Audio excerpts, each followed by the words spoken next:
Bonjour à tous, nous voilà pour un nouveau shiur du Rav Yitzhak Yosef Shalita. Be'ezrat Hashem, cette semaine, on va essayer de parler ensemble on va continuer sur les principes que l'on a dans Ilchot Brachot et plus précisément sur deux principes intéressants, le din de Safek Berachot La'akel et Safek Bracha She'ena Tzricha. Je vous donne deux exemples simples. Safek Brachot La'akel, j'ai un doute, est-ce que j'ai fait ou pas Sha'akol sur un aliment? Est-ce que j'ai fait ou pas Sha'akol sur mon thé? Est-ce que je dois refaire la bracha ou pas? Safek Brachot La'akel, je ne reprends pas. Le deuxième principe, Bracha She'ena Tzricha. Bracha She'ena Tzricha, ça veut dire que, je vous donnerai un exemple plus tard, si maintenant je suis dans une situation, ou si je fais maintenant la bracha, c'est pas une bracha levatala, c'est pas une bracha en vain, mais elle n'était pas nécessaire. Ça, ce deuxième principe-là, Be'ezrat Hashem, on le verra dans la suite du cours. Pour le moment, on peut se poser une question. Il est vrai qu'on a un grand principe, comme on l'a très souvent dit dans nos shiur, Safek Brachot La'akel, en cas de doute sur une bracha, je ne reprends pas. Je ne reprends pas. Très bien. J'ai un doute si j'ai fait ou pas Sha'akol sur mon café, mon thé, je ne refais pas. Mais est-ce que j'ai le droit de continuer à boire?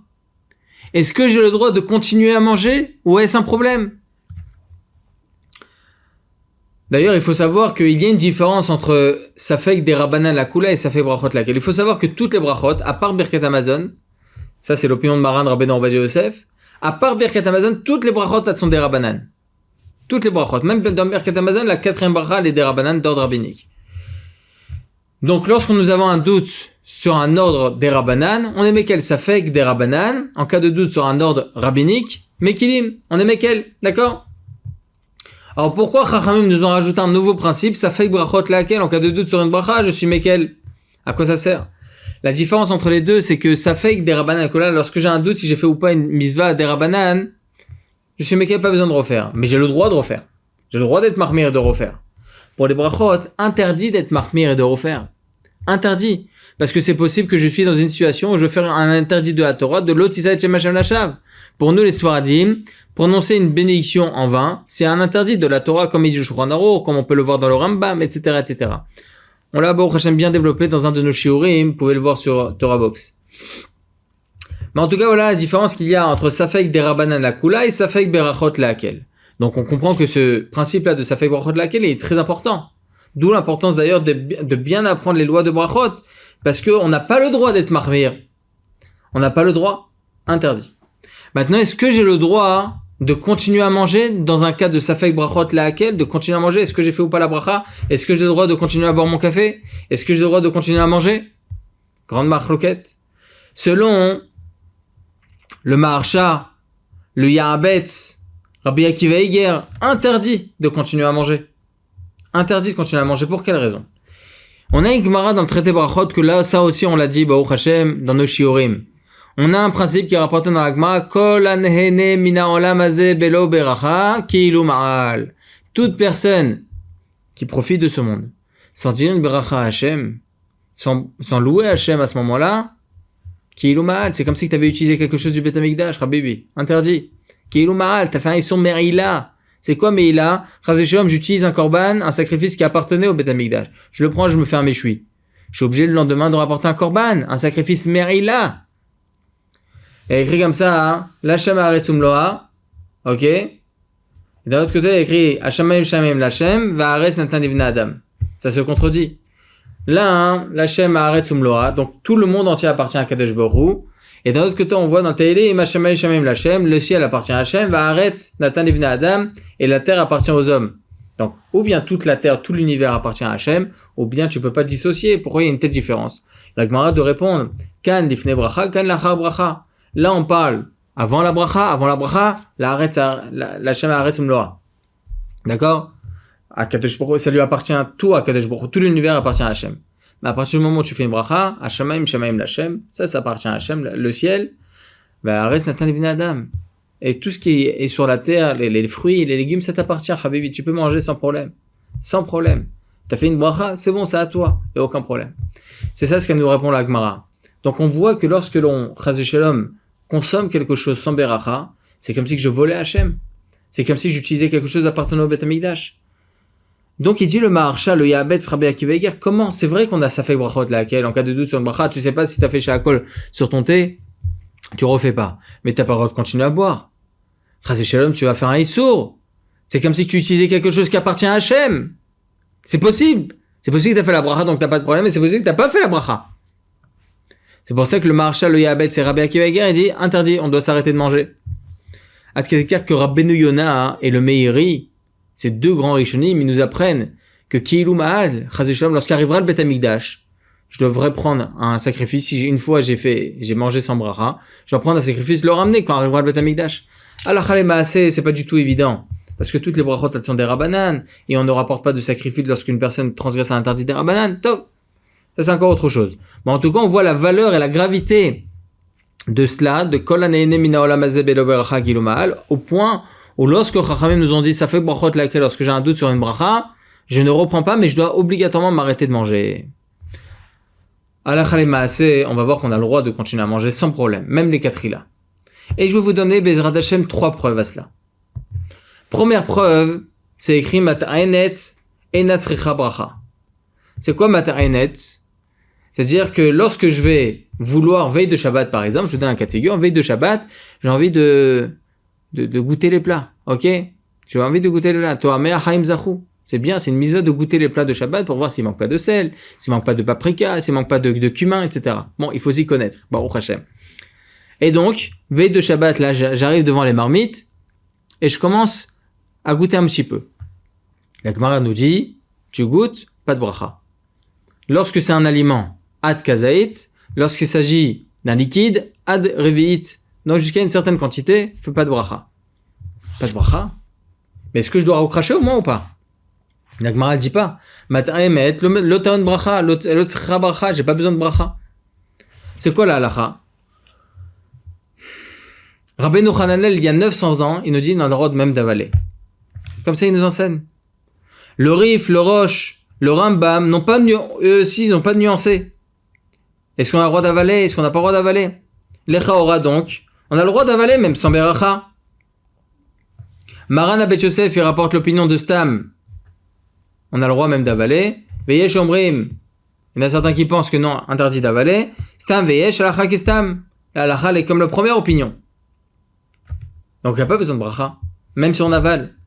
Ah, Kol Hane'ene Mina Olam Hazeh Belo Beracha Ki'ilu Ma'al. Comment tu peux manger sans beracha? T'as goûté, ça y est. Comment tu peux avaler? Halakha le Maaseh, t'as le droit. Donc voilà une des preuves que l'on dit pas, hein, que l'on doit s'arrêter en cas de Safek Brachot laquelle. Non, on ne doit pas s'arrêter. On a le droit de continuer à manger. Ce que je veux vous dire maintenant, vous allez voir que vous n'allez pas comprendre le dénominateur commun qu'il y a entre les 3 preuves. Et durant la conclusion, je vais vous donner le dénominateur commun. D'accord? Donc ça, c'est la première preuve. Deuxième preuve, chez l'Oneda Betzarot, une personne qui est onen. C'est quoi une personne qui est onen? C'est une personne qui a perdu un de ses 7 proches. Ok, père, mère, sœur, etc. Un de ses 7 proches, donc automatiquement, il est endeuillé. Avant l'enterrement, la personne a un autre statut, c'est onen. C'est quoi onen? C'est une personne qui doit s'occuper obligatoirement, parce qu'il fait partie des 7 proches, ok? Il doit obligatoirement s'occuper du défunt. Il a la misva pour l'honneur du défunt de s'occuper de lui. La Torah, Chachamim lui ont dit, aucune misva. Tu vas aux toilettes, tu fais pas la bracha de Asher Yatzar. Tu vas manger quelque chose, tu fais pas de bracha. Pas de tfila, pas de schéma, pas de tfilin, aucune misva. Alors évidemment, le misvot lot a assez, il n'aura pas le droit de manger du porc, évidemment. Donc évidemment, il faut nuancer, ça c'est évident. En tout cas, toutes les misvot, il est exempté. Il est exempté. Pendant Shabbat, il n'y a pas le dîn de Onen. Il n'y a pas ce dîn-là. Pourquoi? Parce que pendant Shabbat, interdit d'enterrer. Donc, il ne peut pas s'occuper du défunt. Donc, potentiellement parlant, il n'a pas le dîn de Onen. La même chose, je vous donne juste quelques parenthèses comme ça. La même chose, une personne qui ramène un corps chez l'Oneda dans l'avion, ok, pour l'emmener en Eretz Israël, par exemple. Eh bien, durant le vol, étant donné que techniquement parlant, il ne peut pas s'occuper du corps, il ne peut pas s'occuper avec les téléphones, etc., parce qu'il n'y a pas de mode, il n'y a que le mode avion, d'accord? Sauf si évidemment on se retrouve dans un avion, on peut parler, ça sera un autre dîn à la rigueur, mais on va parler du mode original, lorsque la personne ne peut pas s'occuper du défunt durant son vol, eh bien, durant le vol, il doit manger avec bracha, etc. Il fait sa tfila et tout ça parce qu'il n'a pas le din de Onen. Donc pendant ces 4 heures de temps, on va dire, entre la France et Israël, il n'a pas le din de Onen. À partir du moment où il a atterri, c'est terminé, il reprend le din de Onen. Donc, je vais donner quelques cas de figure. Le Noda Yehuda, il nous dit que même si aujourd'hui on donne le défunt, on le donne à la Chevra Kadisha, donc des personnes avec Tafaïm, comme on appelait dans la Gemara, on les donne à des personnes qui s'occupent eux-mêmes du défunt, étant donné que l'enfant ou bien les 7 proches, ils vont être à la Levaya, eh bien, ils auront quand même le din de Onen. Comme ça, ils tranchent le Kafachaim, comme ça, ils tranchent le Mishnah, le Bach, le Aruch HaShulchan, le Mishnah Bora. Et donc, eux-mêmes, ils tranchent que quoi? Que tout le din de Onen, il a le droit de manger, mais sans Beracha. Évidemment qu'il a le droit de manger. Est-ce qu'on a vu un Shulchan Aruch ou une Gemara qui nous dit qu'un Onen interdit de manger, il est obligé de jeûner? Mapitom. La seule halakha que l'on a dans le Shulchan Aruch au sujet du Onen, c'est qu'il n'a pas le droit de manger de viande, il n'a pas le droit de boire du vin. D'accord? Parce que c'est Messamer, ça réjouit. Pendant le deuil, c'est permis. D'accord? Il y en a plein qui font des amalgames. Aucun problème pendant le deuil de manger de la viande, de manger de la volaille. D'accord? Onen, il y a un interdit spécifique. Très bien, il y a fait mieux. Donc on voit de là que lorsque nous sommes dans certaines situations, que Chachamim nous ont obligés d'être dans cette situation, en l'occurrence le djinn de Onen, où il n'a pas le droit de faire des brachot, etc. Il a le droit de manger, même sans beracha. Ah, où il est donc le principe de Kol haneene mina olam hazeh belo beracha kilu mahal. Ah, il va faire chas v'shalom, il va utiliser quelque chose d'Hachem. Aucun problème. Donc on voit que ce principe-là n'existe pas. De Kol haneene mina olam hazeh belo beracha kilu mahal, lorsque Chachamim ont défini une situation. D'accord?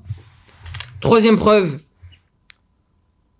On est dans une situation où la personne elle est en train de manger son repas, Baruch Hashem, Psartek, il a son plat, sa pkeila, et il a mangé aussi du pain. D'accord? Il a mangé aussi du pain, donc il a fait un motzi, il a mangé casé de pain, tout est nickel. Et là, il y a son voisin qui l'appelle. Ou bien, il a reçu un coup de fil, il est obligé d'aller dans une autre pièce, dans son bureau par exemple, dans une autre pièce, dans la même maison. D'accord? Lorsqu'il revient, qu'est-ce qu'il doit faire? Est-ce qu'il peut continuer à manger ou pas? Alors, il y a une marloquette dans la Gemara Maseret Psachim, Kaf Aleph Amoudbet, entre Rav Chizda et Rav Shechet. Rav Chizda, il pense que lorsqu'il revient, il continue à manger sans bracha, évidemment. D'accord? Rav Shechet, il dit, Mapitom, s'il sort d'une pièce à une autre, il est obligé de refaire la bracha lorsqu'il revient. Donc, selon Rav Shechet, lorsqu'il revient, étant donné que c'est Motzi, le Shulchan Aruch, la Gemara demande à ce que la bracha soit faite à l'endroit où on a mangé. Donc, il est obligé de faire Birkat Hamazon lorsqu'il revient. Refaire Netilat Sadaim s'il veut continuer à manger et s'il n'a pas fait attention à ses mains, il s'est peut-être sali les mains, donc il est obligé de refaire Netilat Sadaim. Refaire Amot Sedachim Naaretz, manger et ensuite refaire Birkat Hamazon à la fin. C'est ce qu'il pense Rav Shechet. D'accord? Lorsqu'on parle sur d'autres aliments comme les pommes, les légumes, de l'eau, d'autres boissons, si on est sorti dehors et qu'on revient, là on est obligé de refaire la bracha, c'est évident. D'accord? Là, la chale est comme qui? Alors, c'est Maran Shulchan Aruch il tranche que si on est sorti d'une pièce à une autre, la chale est comme Rav Shechet. Là, la chale est comme Rav Shechet. Si je suis sorti d'une pièce à une autre, même pas de la maison, je suis pas sorti à l'extérieur complètement. Non, j'étais dans la même maison. Je suis rentré dans une autre pièce et je suis ressorti. Et dit le Shulchan Aruch, quand je reviens, si je veux continuer à manger mon pain et mon repas, je suis obligé de faire Birkat Hamazon, refaire Netilat Sadaim si j'ai pas fait attention à mes mains, refaire Amot Sedachim Naaretz, manger mon pain, mon repas, etc. Et ensuite, à la fin, refaire Birkat Hamazon. Incroyable. Donc, Maran HaShulchan Aruch, il tranche que Behemet, il est obligé de refaire les brachot. Maran Rabbeinu Ovadia Yosef, il dit ça fait brachot laquelle. On tranche pas comme Maran HaShulchan Aruch. Pourquoi? Parce qu'il y a une marloquette entre Rav Chizda et Rav Shechet. Marloquette dans les poskim comme qui on tranche. Certes, le Shulchan Aruch il tranche comme Rav Shechet, l'Armir qui refaire le bracha, ça fait brachot laquelle, il dit Maran Rabbeinu Ovadia Yosef. Donc il continue à manger sans bracha, évidemment. Comme Rav Chizda. D'ailleurs, il y a même une marloquette au sujet d'une personne qui rentre dans des toilettes. Donc il faut savoir que selon la halakha, si on est dans la même maison, alors évidemment les 4 élèves, il faut faire attention de finir de manger et ensuite de partir dans d'autres pièces. Évidemment, les 4 élèves, il faut faire très attention à ça. Mais si on se retrouvait dans une telle situation, on ne fait pas la bracha. D'accord? Si la personne, par exemple, pendant le repas, elle a besoin d'aller aux toilettes. Elle a besoin d'aller aux toilettes. Elle va aux toilettes, elle ressort. Maran Rabbeinu Ovadia Yosef, il écrit dans Chazon Ovadia que les toilettes, c'est un F-sec. D'accord? Donc ça veut dire que s'il a bu, pas pendant un repas à base de pain, pas un repas à base de pain, par exemple de l'eau, des légumes, tout ce qu'il y a à la fin, on a besoin de faire borer nefashot. D'accord? Pas à la mechia, à la fin borer nefashot. Il faut savoir que, comme je vous ai dit au préalable, tout ce qui est boré nefashot à la fin, si je suis sorti complètement à l'extérieur, lorsque je reviens, je suis obligé de refaire la bracha si je veux. D'accord? Il a fait mieux. Si maintenant la personne elle est rentrée aux toilettes, c'est quoi le din? Est-ce qu'il est obligé de refaire ou il n'est pas obligé de refaire la bracha? Maran Rabbeinu Ovadia Yosef, il écrit dans Chazon Ovadia Brachot, il écrit effectivement il faut refaire la bracha. Pourquoi? Parce que rentrer aux toilettes, c'est un Esser Hadat, c'est une interruption. D'accord? Il y avait une personne qui a retiré cette filine pour rentrer aux toilettes et après il a remis cette filine, il est obligé de refaire la bracha. Le talit, c'est un autre din, il faut que ça soit dans la demi-heure. Pourquoi? Parce que c'est un Esser Hadat. On s'est détaché de l'endroit où on était, on a détaché son esprit, c'est terminé. Et c'est quoi Esser Hadat? C'est que techniquement parlant, je ne peux pas mettre les tefilines dans des toilettes par exemple. Donc si je les ai retirés, c'est une interruption. Logiquement, je suis obligé de les retirer. La même chose, il dit le Rav Yosef, dans les toilettes, on peut pas manger. Le Rav Yisraël Yosef, il est parti le voir quelques années avant son décès. Et j'ai dit, Rav, j'ai trouvé un Ran, un Benounissim, un des grands Rishonim, qui rapporte l'opinion du Ramban, Nachmanide. Pas le Rambam. Le Ramban, Nachmanide.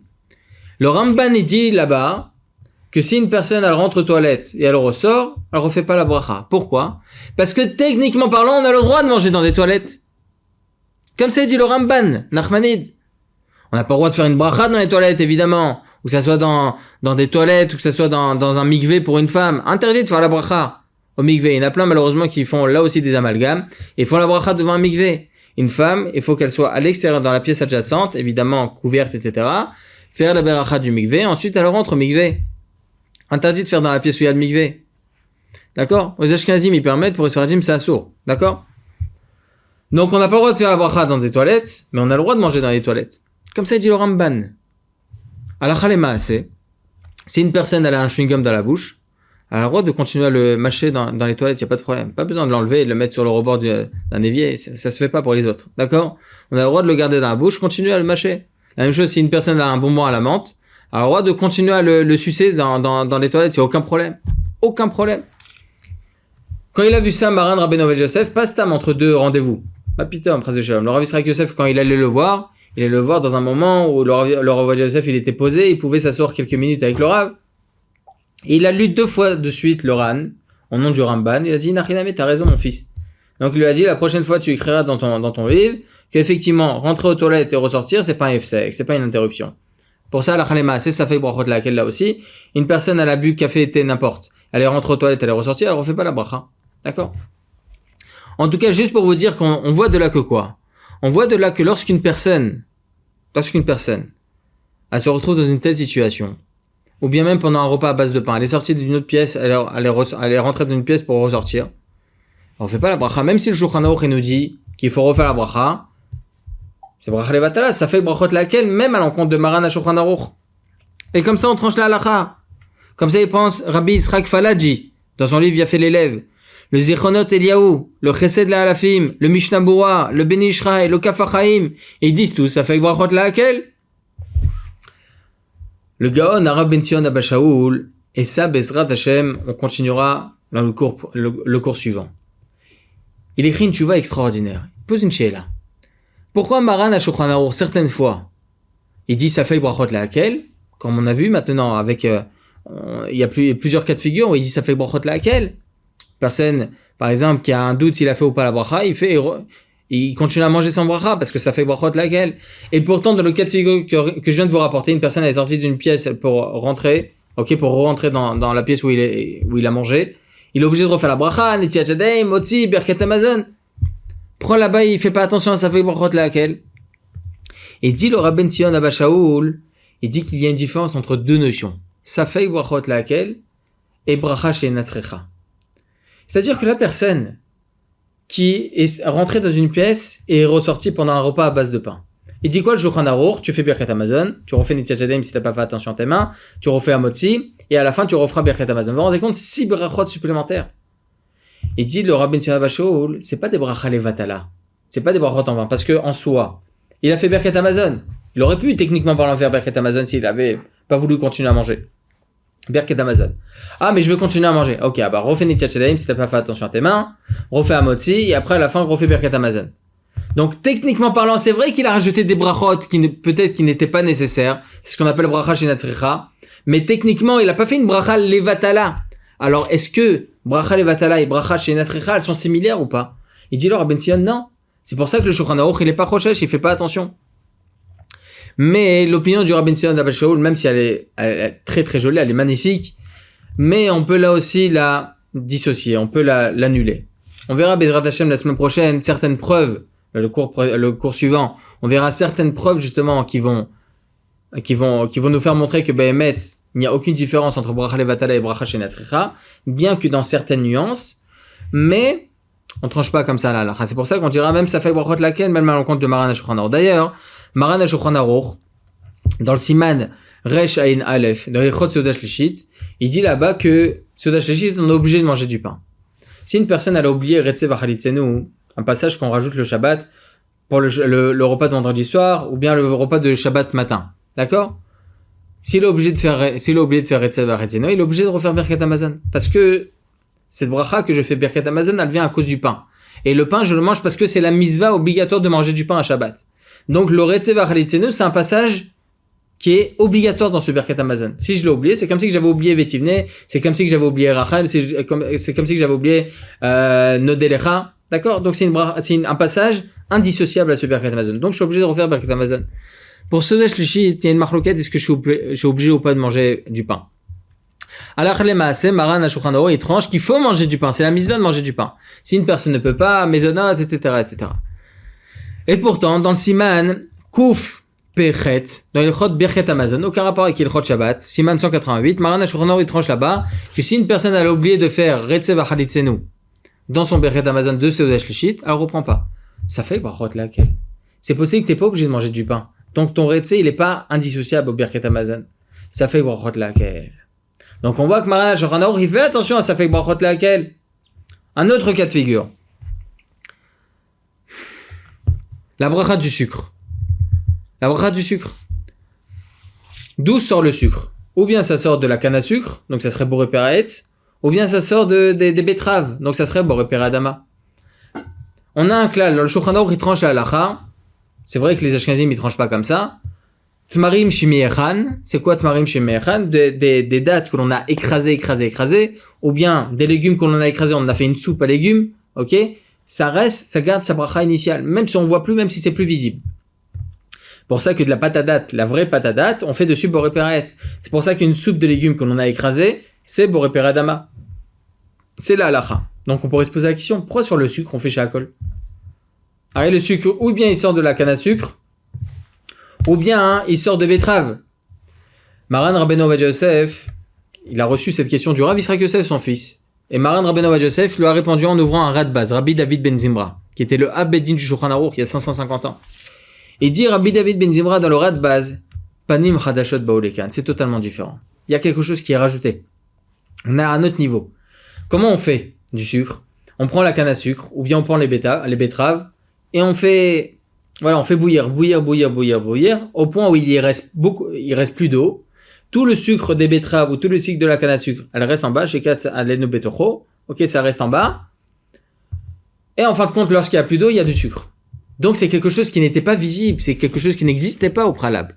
Panim Chadashot Baolekan, c'est quelque chose de nouveau. Là, c'est pas comme des légumes que l'on a écrasés, où c'est toujours existant. C'est pas comme des dattes que l'on a écrasées, où c'est toujours existant. Là, ce sucre-là, c'est quelque chose de nouveau. C'est pour ça que ça sera chez Akol. D'accord? Pourtant, le Beth Yosef, il rapporte une marloquette.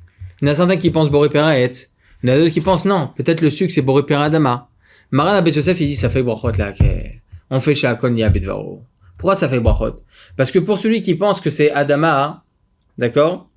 Eh bien, l'autre opinion qui pense que Boré Peraetz, c'est Bracha Levatala. Donc ça fait que brachot laquelle il dit chez Akol ni à Bedvaro. Comme ça, il tranche Maran Beth Yosef. Donc on voit que Maran Beth Yosef, Maran HaShulchan Aruch, il fait attention à ce principe-là de ça fait que brachot laquelle. Pour le chocolat, c'est différent. Pour le chocolat, il faut savoir que Meikar Adin, ça serait Boré Peraetz. C'est du cacao, ok, ça sort de l'arbre de chocolat, ok.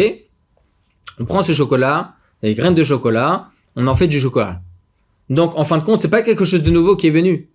Alors, il y en a certains qui pensent, le Rav Shlomo Zalman Auerbach, il pense, non, c'est Shahakol, pourquoi? Parce qu'il peut pas être mangé comme ça. Le Rav Israël Yosef, il dit, c'est erroné. Pourquoi? Parce que la même chose par rapport au bamba. Les bambas, il faut savoir que c'est Boré Pierre Adama.